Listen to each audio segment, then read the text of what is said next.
नमस्कार, dream job के daily current news में आपका स्वागत है। आज हम लोग इस वीडियो के माध्यम से 1 जून के साथ-साथ 30 और 31 मई के करंट अफेयर्स को कवर करेंगे। आइए आज के सेशन देखने से पहले रिकैप कर लेते हैं पिछले सेशन का।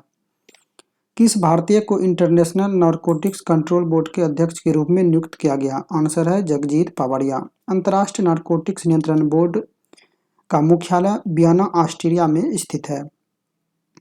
किस बैंकिंग प्रौद्योगिकी स्टार्टअप ने इस साल का 14वां भारतीय यूनिकॉर्न सम्मान जीता? आंसर है जेटा। बढ़ते हैं अगले प्रश्न की ओर। भारतीय वायुसेना की प्रथम महिला फ्लाइट टेस्ट इंजीनियर कौन बनी? आंसर है आश्रिता बी ओलेटी। हाल ही में बशर अल असद को किस देश के चौथे बार राष्ट्रपति चुने गए? आंसर है सीरिया। किस राज्य सरकार ने लक्ष्मी भंडार परियोजना शुरू की है? आंसर है पश्चिम बंगाल। इस परियोजना के तहत राज्य सरकार गरीब परिवारों को 500 रुपये मासिक भत्ता देने की व्यवस्था करेगा। कौन भारतीय अभिनेता संयुक्त अरब अमीरात द्वारा गोल्डन वीजा पाने वाले पहले भारतीय अभिनेता बन गए? तो अभी हाल ही में संजय दत्त इस वीजा को प्राप्त करने वाले पहले भारतीय अभिनेता बन गए हैं, क्योंकि इससे पहले यह वीजा सिर्फ वैज्ञानिक, डॉक्टर जैसे हस्तियों को प्राप्त होता था।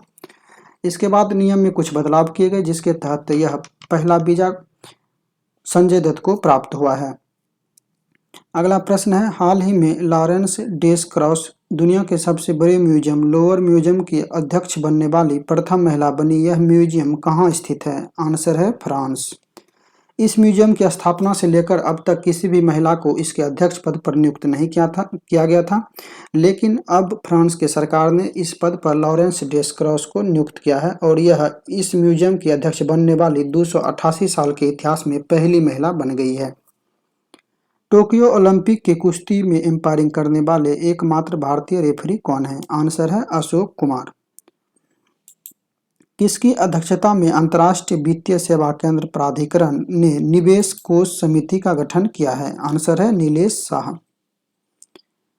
अगला प्रश्न है, किस आईएएस अधिकारी को FIH, जिसे हम अंतर्राष्ट्रीय हॉकी महासंघ कहते हैं, का अध्यक्ष पुरस्कार से सम्मानित किया गया? आंसर है बी कार्तिकेयन। अगला प्रश्न है, 7 lessons from Everest expedition learning from life and business नामक पुस्तक के लेखक कौन है? आंसर है आदित्य गुप्ता। अंतर्राष्ट्रीय एवरेस्ट दिवस कब मनाया जाता है? आंसर है 29 मई। अभी आप पिछले सेशन का रिकैप देख रहे थे। अब आइए हम बात करते हैं 30, 31 और 1 जून के करंट अफेयर्स पर। सवाल है, अभी हाल ही में त्सांग इन हंग ने दुनिया के सबसे तेज एवरेस्ट चढ़ाई का रिकॉर्ड बनाया। इन्होंने कितने समय में एवरेस्ट की चढ़ाई पूरी की? 25 घंटे 50 मिनट, 39 घंटे 6 मिनट, 20 घंटे 32 मिनट या फिर 30 घंटे 30 मिनट? आंसर है ऑप्शन नंबर ए 25 घंटे 50 मिनट। हांगकांग की पर्वतारोही त्सांग इन हंग ने नेपाली पर्वतारोही फुंजो झांगुम लामा द्वारा बनाए गए 39 घंटे 6 मिनट के रिकॉर्ड को तोड़ते हुए यह कीर्तिमान स्थापित किया है। भारतीय खुफिया एजेंसी रॉ, जिसे हम रिसर्च एंड एनालिसिस विंग कहते हैं, के प्रमुख सामंत गोयल का कार्यकाल कितने साल तक के लिए बढ़ा दिया गया? 2 साल, 3 साल, 6 महीने या फिर 1 साल? आंसर है ऑप्शन नंबर डी 1 साल। रॉ की स्थापना 1968 में हुई थी और इसका मुख्यालय न्यू दिल्ली में स्थित है। अभी हाल ही में IB के प्रमुख अरविंद कुमार के भी कार्यकाल में विस्तार किया गया है और इनका भी कार्यकाल 1 साल तक के लिए बढ़ा दिया गया है। अभी हाल ही में CBI के नए प्रमुख बनाए गए हैं। आपको याद होगा CBI के नए प्रमुख सुबोध कुमार जायसवाल को बनाए गए हैं। तो आप रॉ, IB और CBI तीनों के प्रमुख को याद रखें।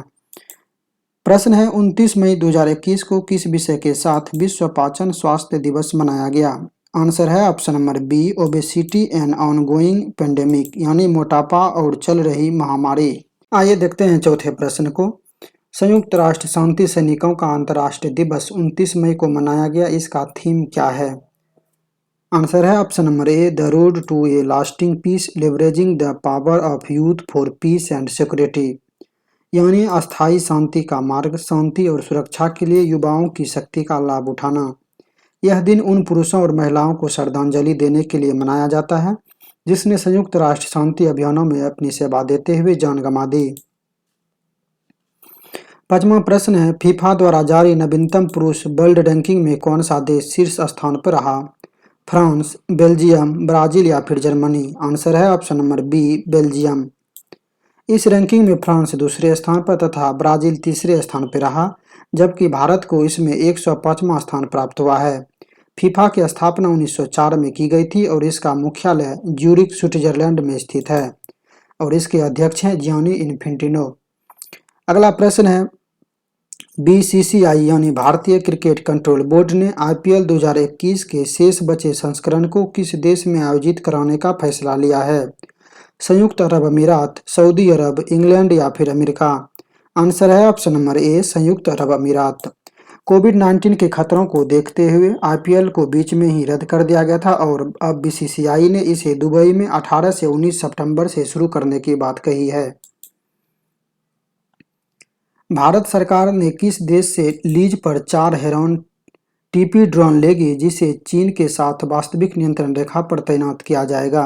रूस, फ्रांस, इजराइल या फिर अमेरिका? आंसर है ऑप्शन नंबर सी, इजराइल।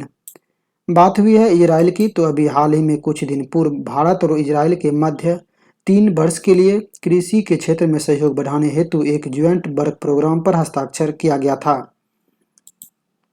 बढ़ते हैं अगले प्रश्न की ओर। भारतीय रिजर्व बैंक ऑफ इंडिया ने किस बैंक पर बैंकिंग विनियम अधिनियम के विभिन्न धाराओं के प्रावधानों के उल्लंघन के कारण 10 करोड़ का जुर्माना लगाया है? एसबीआई, आईसीआईसीआई, एचडीएफसी या फिर बीओआई? आंसर है option number C, HDFC. HDFC bank की स्थापना 1994 में हुई थी और इसका मुख्यालय मुंबई में स्थित है और इसके सीईओ हैं शशिधरन जगदीशन। देखते हैं अगले प्रश्न को। विश्व तंबाकू निषेध दिवस 31 मई को किस विषय के साथ मनाया गया? आंसर है option number A, commit to quit यानी छोड़ने के लिए प्रतिबद्धता। इस दिवस का मुख्य उद्देश्य धूम्रपान से होने वाले खतरों के प्रति लोगों को जागरूक करना है। विश्व स्वास्थ्य संगठन ने 15 मई 1987 को एक प्रस्ताव पारित किया था जिसमें 7 अप्रैल 1988 को पहला धूम्रपान निषेध दिवस घोषित किया गया। इस दिन को इसलिए चुना गया क्योंकि 7 अप्रैल को WHO की वर्षगांठ थी, लेकिन फिर 7 मई 1989 को WHO ने 31 मई को प्रतिवर्ष विश्व तंबाकू निषेध दिवस मनाने का प्रस्ताव पारित किया। तभी से हर साल 31 मई को विश्व तंबाकू निषेध दिवस मनाया जाता है। अगर आपसे पूछा जाए कि पहली बार विश्व तंबाकू निषेध दिवस कब मनाया गया 31 मई को, तो वो 1989 आंसर होगा। WHO की स्थापना 1948 को हुई थी और इसका मुख्यालय स्विट्जरलैंड में स्थित है और अभी वर्तमान में अध्यक्ष हैं टेड्रोस अधानोम। 10वां प्रश्न है, जीएसटी परिषद ने कोविड सामग्री पर टैक्स में छूट की जांच के लिए किसके नेतृत्व में 8 सदस्यीय पैनल बनाया है? हेमंत बिस्वा शर्मा, कॉनराड संगमा, मनोहर लाल खट्टर या फिर प्रमोद सावंत? आंसर है option number B, Conrad Sangma.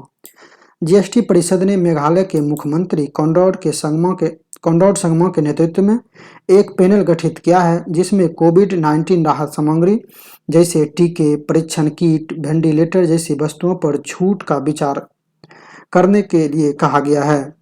वर्तमान में टीके पर 5%, कोविड दवा पर 12% तथा सैनिटाइजर, हैंड वॉश, कीटाणुनाशक और थर्मामीटर पर 18% जीएसटी है। अभी हाल ही में जीएसटी परिषद की 43वीं बैठक संपन्न हुई थी जिसकी अध्यक्षता निर्मला सीतारमण के द्वारा की गई थी और उस बैठक में निर्मला सीतारमण द्वारा कहा गया था कि कोविड-19 की वस्तुओं पर टैक्स की छूट के लिए एक समिति गठित की जाएगी। वर्तमान में भारत में जीएसटी की दर है 0%, 5%, 12%, 18% और 28%। आप याद रखें, जीएसटी बिल लागू करने वाला देश का पहला राज्य असम था। नेक्स्ट प्रश्न है, हाल ही में language of truth essays 2003 to 2020 नामक पुस्तक लॉन्च हुई है। इसके लेखक कौन हैं? रस्किन बॉन्ड, अरुंधति राय, सलमान रश्दी या फिर चेतन भगत? आंसर है ऑप्शन नंबर ए, रस्किन बॉन्ड। आइए देखते हैं अगले प्रश्न को। कोविड के कारण अनाथ हुए बच्चों के लिए पीएम केयर्स फॉर चिल्ड्रन योजना के तहत कितनी राशि की वित्तीय सहायता दी जाएगी? 40 लाख, 20 लाख, 30 लाख या फिर 10 लाख? आंसर है option number D, 10 lakh.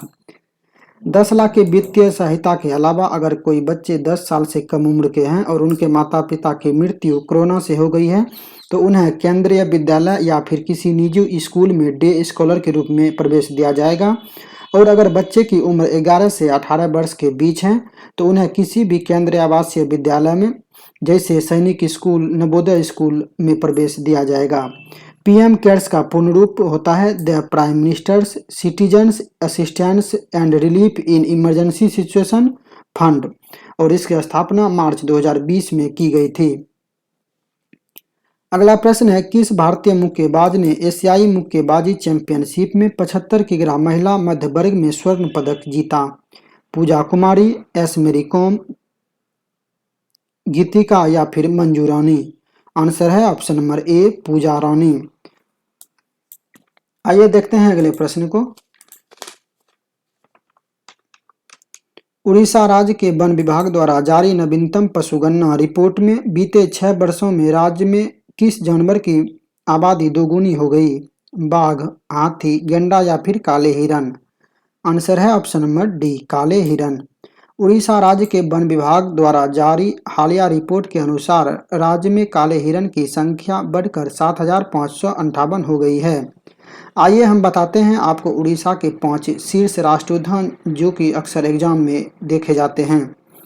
Chilka वन्य जीव अभयारण्य, नंदनकानन जूलॉजिकल पार्क, सिंपलीपाल राष्ट्रीय उद्यान, कोटकगढ़ वन्य जीव अभयारण्य, हदगढ़ वन्य जीव अभयारण्य, भीतरकनिका राष्ट्रीय उद्यान, ये सभी उड़ीसा में स्थित है। अगला प्रश्न है, हाल ही में सरकार द्वारा युवा लेखकों को प्रशिक्षित करने के लिए किस मंत्रालय के तहत प्रधानमंत्री योजना युवा prime ministers scheme for mentoring young authors नामक नई पहल शुरू की है? गृह मंत्रालय, शिक्षा मंत्रालय, रक्षा मंत्रालय या फिर सांस्कृतिक मंत्रालय? आंसर है ऑप्शन नंबर बी, शिक्षा मंत्रालय। यह पहल भारतीय लेखकों को विश्व स्तर पर 30 वर्ष से कम आयु के उभरते और प्रतिभावान लेखकों को प्रशिक्षित करने के लिए लेखक परामर्श कार्यक्रम है। अगला प्रश्न है,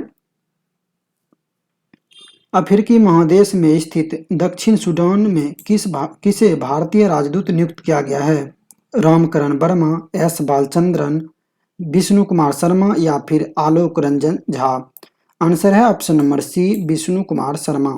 आलोक रंजन झा बेलारूस में तथा एस बालचंद्रन सूरीनाम में भारतीय राजदूत हैं। बढ़ते हैं अगले प्रश्न की ओर। क्रिस्टीना बरमुथ को किस देश की पहली महिला सेना सचिव के रूप में नियुक्त किया गया? जापान, ब्रिटेन, अमेरिका या फिर चीन? आंसर है option number C, America. America के राष्ट्रपति जो बिडेन है और उपराष्ट्रपति कमला हैरिस है जो कि भारतीय मूल की है। किस राज्य सरकार के द्वारा आकांक्षा नामक पोर्टल लॉन्च की गई? केरल, कर्नाटक, मध्य प्रदेश या फिर हरियाणा? आंसर है ऑप्शन नंबर बी, कर्नाटक। अगर बात करें केरल की तो अभी केरल के द्वारा हाल ही में स्मार्ट किचन योजना लॉन्च किया गया था और मध्य प्रदेश के द्वारा अभी हाल फिलहाल में अंकुर योजना लॉन्च की गई थी और हरियाणा के द्वारा संजीवनी योजना लॉन्च की गई थी। देखते हैं अगले प्रश्न को। हाल ही में किस संगठन के द्वारा स्टीड फास्ट डिफेंडर 2021 नामक सैन्य अभ्यास का आयोजन अटलांटिक, यूरोप और काला सागर के क्षेत्र में शुरू किया गया? नाटो, आसियान, इसरो या फिर यूएनओ? आंसर है ऑप्शन नंबर ए, नाटो। नाटो की स्थापना 1949 में की गई थी और इसका मुख्यालय ब्रुसेल्स, बेल्जियम में स्थित है और इसमें कुल 30 सदस्य देश हैं। महासचिव हैं जेंस स्टोल्टेनबर्ग। देखते हैं अगले प्रश्न को। किसने यूईएफए चैंपियंस लीग 2020-21 का खिताब जीता? चेल्सी, बार्सिलोना, म्यूनिक या फिर मैनचेस्टर सिटी? आंसर है ऑप्शन नंबर ए, चेल्सी। यूईएफए का पूर्ण रूप है union of European football association. बढ़ते हैं अगले प्रश्न की ओर। अभी हाल ही में किसके द्वारा भारतीय तटरक्षक जहाज सजग को कमीशन किया गया? राजनाथ सिंह, नरेंद्र मोदी, जयशंकर प्रसाद या फिर अजीत डोभाल? आंसर है option number D, Ajit Doval. अभी हाल ही में राष्ट्रीय सुरक्षा सलाहकार अजीत डोभाल के द्वारा भारतीय तटरक्षक जहाज सजग को कमीशन किया गया है। सजग का निर्माण गोवा शिपयार्ड लिमिटेड द्वारा किया गया है। वर्तमान में भारतीय तटरक्षक बल के महानिदेशक कृष्णा स्वामी नटराजन हैं और इसका हेडक्वार्टर नई दिल्ली में स्थित है। किसने प्रसिद्ध टेनिस टूर्नामेंट बेलग्रेड ओपन 2021 का खिताब जीता? राफेल नडाल, नोवाक जोकोविच, रोजर फेडरर या फिर गुलरमो विलास? आंसर है ऑप्शन नंबर बी, नोवाक जोकोविच। टेनिस की दुनिया में सबसे महत्वपूर्ण टूर्नामेंट जो है वो ग्रैंड स्लैम है, जो कि 4 ग्रैंड स्लैम होते हैं और इनमें से ऑस्ट्रेलियाई ओपन जो कि संपन्न हो चुका है और इसके विजेता हैं।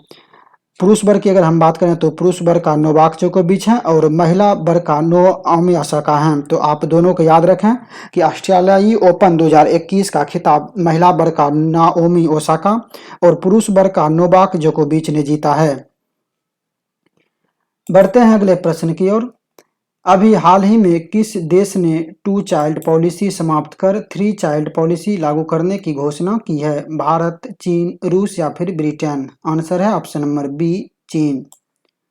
चीन ने वर्ष 2016 में 2 चाइल्ड पॉलिसी लागू किया था, लेकिन अब इसे समाप्त कर 3 चाइल्ड पॉलिसी की घोषणा की है।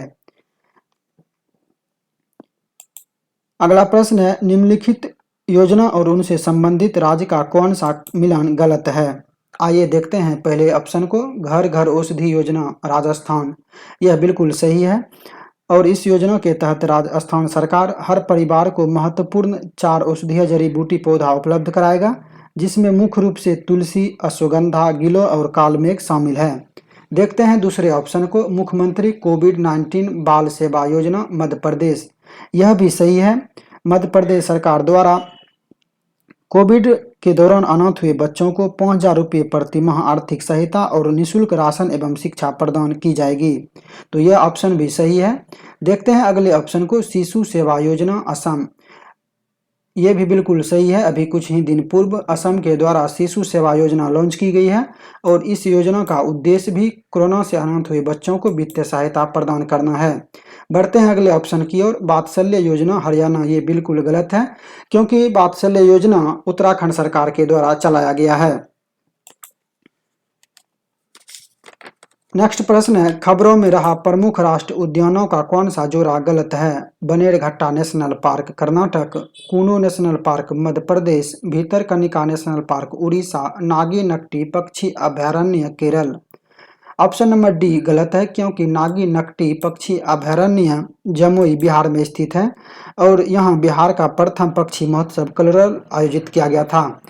देखते हैं उपयुक्त 3 राष्ट्रीय उद्यानों को। बनेरघट्टा नेशनल पार्क, ये अभी चर्चा में है क्योंकि बनेरघट्टा नेशनल पार्क के पास 1000 से अधिक एकड़ की भूमि सर्वेक्षण का काम शुरू किया गया है क्योंकि यहाँ पर हाथियों का गलियारा विकसित किया जाएगा, जिसके बाद यह खबरों में बना हुआ है। कूनो नेशनल पार्क अभी कुछ दिन पूर्व खबरों में था क्योंकि यहाँ दक्षिण अफ्रीका से चीता लाकर उनका पुनर्वास किया जाएगा। और भीतरकनिका नेशनल पार्क जो कि उड़ीसा के केंद्रपाड़ा जिले में स्थित है। अभी हाल ही में चक्रवात यास वहां के वन्य जीवों एवं मैंग्रोव वन का काफी नुकसान किया, जिसके बाद यह चर्चा में आया। अगला प्रश्न है, चर्चा में रहे नैनो यूरिया किसके द्वारा लॉन्च किया जाएगा? कृषि मंत्रालय, DRDO, IFFCO, IIT Ropar? Answer है option number C, IFFCO. IFFCO का पूर्ण रूप है Indian farmer fertiliser cooperative. IFFCO विश्व की सबसे बड़ी उर्वरक सहकारी संस्था है। इस यूरिया के 500 मिलीलीटर की कीमत 240 रुपया रखा गया है। नैनो यूरिया का 500 मिलीलीटर सामान्य यूरिया के 45 किलोग्राम यूरिया बोरी के बराबर है।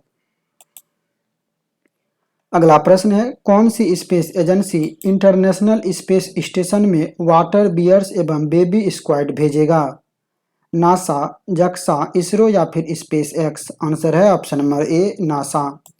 वाटर बियर एवं बेबी स्क्वाड एक छोटे जानवर हैं और नासा द्वारा 5000 वाटर बियर्स एवं 128 बेबी स्क्वाड को इंटरनेशनल स्पेस स्टेशन में 3 जून को भेजा जाएगा। नासा के अध्यक्ष हैं बिल नेल्सन, जिसे हाल ही में कुछ दिन पहले नए अध्यक्ष के रूप में नियुक्त किया गया है। नेक्स्ट प्रश्न है, शनहू 12 क्रूड मिशन किस देश का अंतरिक्ष मिशन है? अमेरिका, चीन, रूस या फिर ब्रिटेन? आंसर है ऑप्शन नंबर बी, चीन। चीन 3 पुरुष अंतरिक्ष यात्रियों का एक टीम अंतरिक्ष में भेजने की घोषणा की है। इसी मिशन को शनहू 12 क्रूड मिशन नाम दिया गया है। बढ़ते हैं अगले प्रश्न की ओर। प्रश्न है, विश्व दुग्ध दिवस कब मनाया जाता है? 31 मई, 30 मई, 1 जून या फिर 2 जून? आंसर है ऑप्शन नंबर सी, 1 जून। विश्व दुग्ध दिवस 2021 की थीम है sustainability in the diary sector along with empowering the environment, nutrition and socio economic. आइए देखते हैं आज के सेशन के आखिरी प्रश्न को। किसने कोविड-19 के खिलाफ लड़ाई के लिए एक राष्ट्रीय व्यापी मुहिम युवा योद्धा आंदोलन शुरू किया है? डीआरडीओ, इसरो, बीएसईबी या फिर सीबीएसई? आंसर है option number D, CBSE. CBSE का पूर्ण रूप है central board of secondary education. इसकी स्थापना 1962 में की गई थी और इसके चेयरमैन मनोज आहूजा हैं। तो ये थे आज का सेशन का आखिरी प्रश्न। दोस्तों, अगर आप इस चैनल पर नए हैं तो चैनल को सब्सक्राइब कर दीजिए और बेल आइकन को प्रेस कर दीजिए ताकि आने वाले हर वीडियो का नोटिफिकेशन आपको मिलता रहे। मिलते हैं अगले वीडियो में 2 जून के करंट अफेयर्स के साथ।